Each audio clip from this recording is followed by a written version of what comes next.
예수님께서 사마리아 지역에 뭔가 하실 일이 계신 거예요.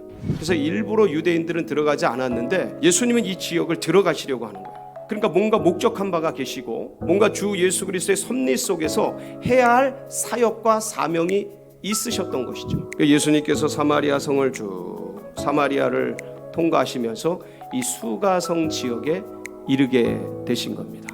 근데 그때 시간이 몇 시였냐면 낮 12시였어요. 그래서 이 수가성, 특별히 야곱의 운물 곁에 주님께서 이제 앉으셨어요. 근데 이때 느닷없이 여인네가, 이 사마리아 여인이 찾아 나오게 됩니다. 물을 들어 나왔어요. 사마리아라는 버려진 땅, 비운의 땅, 거기에 이제 설명하게 될 여인, 참 비극적인 삶의 운명의 주인인 이 여인과 예수님과의 만날 수 없는 이 만남을 통해서 여기서 뭐가 계시되냐면 예배에 대한 계시가 일어나요. 이거 자체가 예배인 거예요. 거대한 예배죠. 사마리아의 밑바닥 비참한, 가장 비참한 여인이 주님께 올려드리는 예배인 거예요. 예수님은 남자고 이 사마리아인은 여자란 말이에요. 그러니까 남자와 남자도 유대인과 사마리아인이 상종하지 않는데 유대인 남자가 사마리아인 여자에게 말을 거니까, 물을 한 잔 달라고 말을 하니까 그거 자체가 이상한 거예요, 이 여자는. 그래서 뭐라고 불러요? 당신 유대인 남자, 난 여자인데 당신 유대인 남자잖아. 그냥 지나가는 과객이죠. 그러니까 예수님께서 이제 생수에 생수의 강에 대한 얘기를 쭉 하시고 나서 네 남편 불러오라 그래요. 오늘 말씀이죠. 네 남편 불러오라. 나 남편이 없다. 맞다. 네가 전에 남편 5이 있었고 지금 살고 있는 그 남자도 남편이 아니니 남편이 없다라는 너의 말이 옳도다. 이 얘기를 들으면서 이 여자가 기겁을 합니다. 그러니까 뭐라 그래요? 오늘 본문에 19절에 당신 선지자로소이다. 이게 선지자로 호칭이 바뀝니다. 그러다가 나중에 뭐로 바뀌어요? 이제 주님께서 예배에 대한 계시를 딱 하고 네가 바라는 그 사람이 나다 하고 얘기를 할 때 그리스도라는 걸 알게 됩니다. 내가 행한 모든 일을 내게 말한 사람을 와서 보라. 이는 그리스도가 아니냐. 낮 12시 아무도 움직이지 아니하는 그 시간, 그러니까 사람이 없는 그 시간에 물을 기르러 나오는 이유가 있었어요. 동네 사람들이 함께 살고는 있었지만 이 여인을 향해 좋은 얘기를 했겠어요? 아니면 그렇지 않은 얘기를 했겠습니까? 그리고 뒤에서 막 여인들끼리 모이면, 우물가에 모이면 얼마나 많은 그 뒷담화를 했겠어요. 동네 사람들의 반응을 이 여인은 오래전부터 알고 있었던 거예요. 그러니까 상종하기가 싫은 거예요. 근데 주님은 그것을 알고 계셨어요.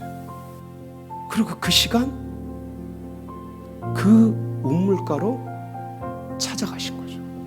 이 버려진 사마리아인들로부터도 버려진 이 여자의 비극적이고도 가슴 절절한 운명적 아픔을 가진 이 여인을 주님이 찾아오신 거예요. 당신은 선지자로소이다 라는 것을 확인한 순간 이 여인이 표현한 그 말 한마디를 표현합니다. 그게 뭐예요? 예배에 대한 갈증. 내가 남편이 5이 있었는지, 내가 지금 살고 있는 사람이 남편인지 아닌지 말도 안 했고 아무도 알려주지 않았는데 알고 있는 이분은 선지자라는 거예요. 그러니까 위대한 사람이라는 거예요. 이 선지자라는 개념은 이 여인에게 위대한 사람인 거예요. 그러니까 자기의 모든 문제를 해결해 줄 수 있는 그런 훌륭한 분이라는 거예요. 근데 그분 앞에 가장 첫 마디가 뭐냐면 예배. 그러니까 이 여인은 예배를 드렸어요, 못 드렸어요? 그동안 드리고 싶어도 공중 예배에 나갈 수가 없었던 거예요. 우물가 물들어도 혼자 아무도 없는 이 시간을 택해서 나오니 20절 바로 당신 선지자로소이다 하고 말하면서 20절에 이 여인의 가슴 속에 쌓아뒀던 응어리진 한마디가 나오는 겁니다. 그게 뭐예요? 예배.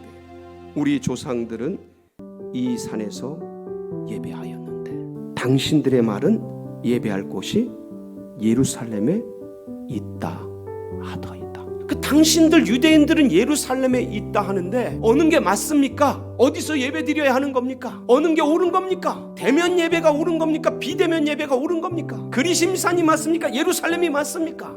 뭐라고 말씀하셔요? 21절 예배는 장소가 아니다. 예수께서 이르시되 여자여 내 말을 믿으라. 이 산에서도 말고 예루살렘에서도 말고 너희가 아버지께 예배할 때가 이르리라. 아버지께 참되게 예배하는 자들은 영과 진리로 예배할 때가 오나니, 때가 오나니 아직 안 왔다.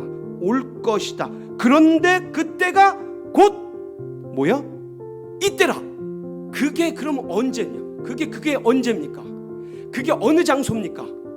영과 진리가 임하는 곳, 임하는 때. 성령과 진리가 내 영과 만나는 그 시간. 그래서 주님의 임재가 누려지고 내게 들리는 그 말씀이 임재하는 그 시간이에요. 절차적인 이 말씀이 읽어지는, 봉독되는 그런 말씀 넘어 주의 말씀이 내 영에게 말씀되어지는 그 시간이에요. 그러니까 예배는 뭐예요?